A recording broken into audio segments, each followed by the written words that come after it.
Hello dear friends, आज हम English grammar में पार्ट्स ऑफ स्पीच चैप्टर की चर्चा करेंगे। सबसे पहले हम पार्ट्स ऑफ स्पीच के डेफिनेशन को देखेंगे। उसके बाद पार्ट्स ऑफ स्पीच कितने होते हैं उनके बारे में जानेंगे। उसके बाद सारे पार्ट्स ऑफ स्पीच का एक ब्रीफ इंट्रोडक्शन हम इस चैप्टर में देखेंगे। यह पार्ट्स ऑफ स्पीच की पहली सीरीज है। आने वाली वीडियोज़ में पार्ट्स ऑफ स्पीच पे डिटेल्ड में चर्चा होगी। तो चलिए पहले हम पार्ट्स ऑफ स्पीच कहते किसे हैं इसे समझेंगे, क्योंकि डेफिनेशन तो आपने बहुत सारी किताबों में पढ़ा होगा, लेकिन एक बार अगर आप अच्छे से पार्ट्स ऑफ स्पीच के डेफिनेशन को समझ लेते हैं तो फिर रटने की ज़रूरत नहीं पड़ेगी। आप आसानी से अपने शब्दों में इसे लिख सकते हैं, बोल सकते हैं। तो चलिए सबसे पहले जानते हैं कि पार्ट्स ऑफ स्पीच कहते किसे हैं। जितने भी इंग्लिश के वर्ड हैं, चाहे आप उसे लिखते हों, बोलते हों या सुनते हों, वो कहीं ना कहीं पार्ट्स ऑफ स्पीच के पार्ट होते हैं। पार्ट्स ऑफ स्पीच में दरअसल में हमें यही सीखना होता है कि कोई सेंटेंस लिखा है, उसमें पार्ट्स ऑफ स्पीच का कौन सा पार्ट छुपा हुआ है, इसी चीज़ को पहचानना पार्ट्स ऑफ स्पीच कहलाता है। जितने भी वर्ड हैं, मैं फिर से रिपीट करता हूँ, जितने भी वर्ड हैं इंग्लिश के, वो कहीं ना कहीं पार्ट्स ऑफ स्पीच ही होते हैं। लेकिन एक सेंटेंस में उनका कैसे यूज किया गया है, मान लिया जाए कि Ram is a good boy, यह एक सेंटेंस दिया हुआ है, इसमें बहुत सारे पार्ट्स ऑफ स्पीच हैं। उन्हें पहचानना कि कौन नाउन है, कौन प्रोनाउन है, इसी चीज़ को हम इस चैप्टर में सीखते हैं। और मैंने डेफिनेशन भी लिखा है, एक स्टैंडर्ड डेफिनेशन लिखा है।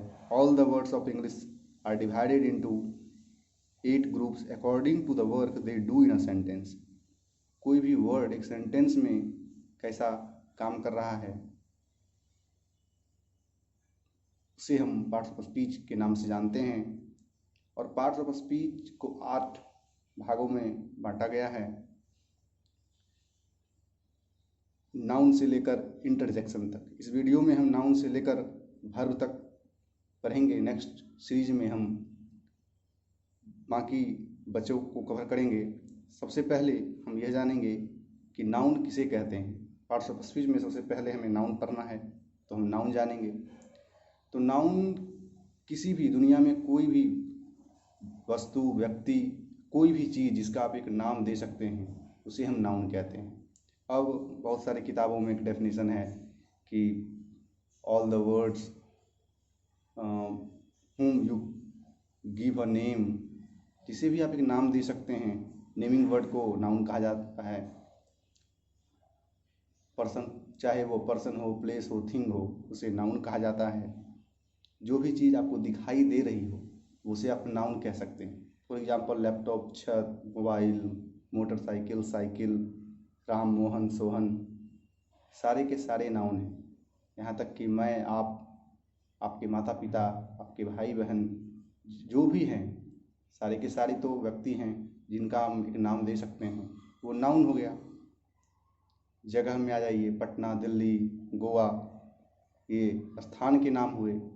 तो जिन्हें भी हम नाम दे सकते हैं, वो चाहे व्यक्ति हो, चाहे स्थान हो, चाहे जानवर हो, कुछ भी हो जिसका हम नाम दे सकते हैं, उसे हम नाउन कहते हैं। अब हम बात करते हैं कि प्रोनाउन किसे कहते हैं। जो शब्द नाउन के बदले में यूज किया जाता हो, नाउन को रिमूव करने के लिए, नाउन को हटाने के लिए, नाउन के बदले में यूज किया जाए, उसे प्रोनाउन कहते हैं। अब इस पे भी थोड़ा सा डिटेल में देखेंगे, क्योंकि बच्चों को कन्फ्यूजन होता है प्रोनाउन में। तो मैंने एक एग्जाम्पल से इसे समझाने की कोशिश की है। एक एग्जाम्पल में सेंटेंस लिखा है, Ram lives in Delhi, he is a good student. Ram noun है, ही प्रोनाउन है। राम के बदले ही आया, राम के बदले ही आया। मैं इस बात पे जोर दे रहा हूँ, ये बताने की कोशिश कर रहा हूँ कि ही प्रोनाउन है, जो कि राम नाउन के बदले आया, इसलिए ही प्रोनाउन हुआ। किसके बदले आया? राम के बदले आया। राम क्या है? राम नाउन है। हमने पढ़ा कि जिसको भी हम एक नाम दे सकते हैं। राम एक व्यक्ति है जिसका नाम राम है,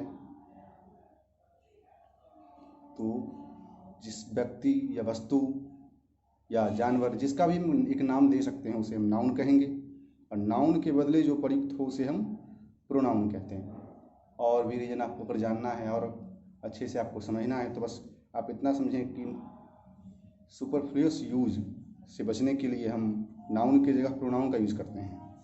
अगर यहाँ लिखा रहा था Ram lives in Delhi, Ram is a good student, तो सेंटेंस ये भी सही होता, लेकिन जब आप कॉमन ईयर हायर और पढ़ेंगे, हायर क्लास में जाएंगे तो पता चलता है कि सुपरफ्लुअस यूज होने के कारण ये सेंटेंस गलत हो जाएगा।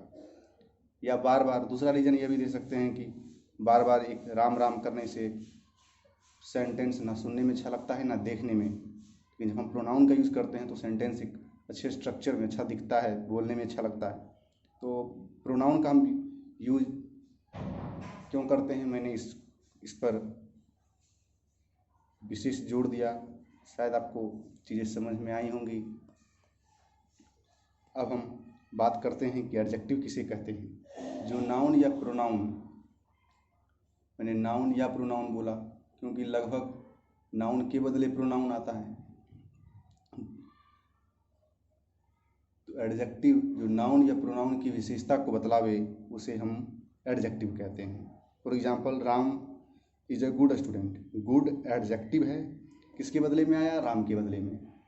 अगर और भी राम की चर्चा की जाती तो हम उसकी जगह राम को नहीं, राम के बदले कौन सा प्रोनाउन आएगा, ही यूज करेंगे। तो राम के बदले ही, राम क्या नाउन, ही क्या प्रोनाउन, और गुड जो राम की विशेषता को बतला रहा है, राम क्या है नाउन, नाउन की जो विशेषता बतलावे उसे एडजेक्टिव कहते हैं। अब लास्ट में हम देखेंगे वर्ब को। Verb is a word that shows an action.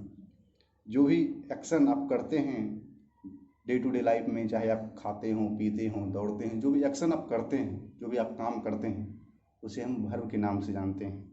For example, eat, play, etc, laugh, etc, these are the examples of verb. अब बाकी बचे पार्ट्स ऑफ स्पीच को हम नेक्स्ट सेक्शन में कवर करेंगे।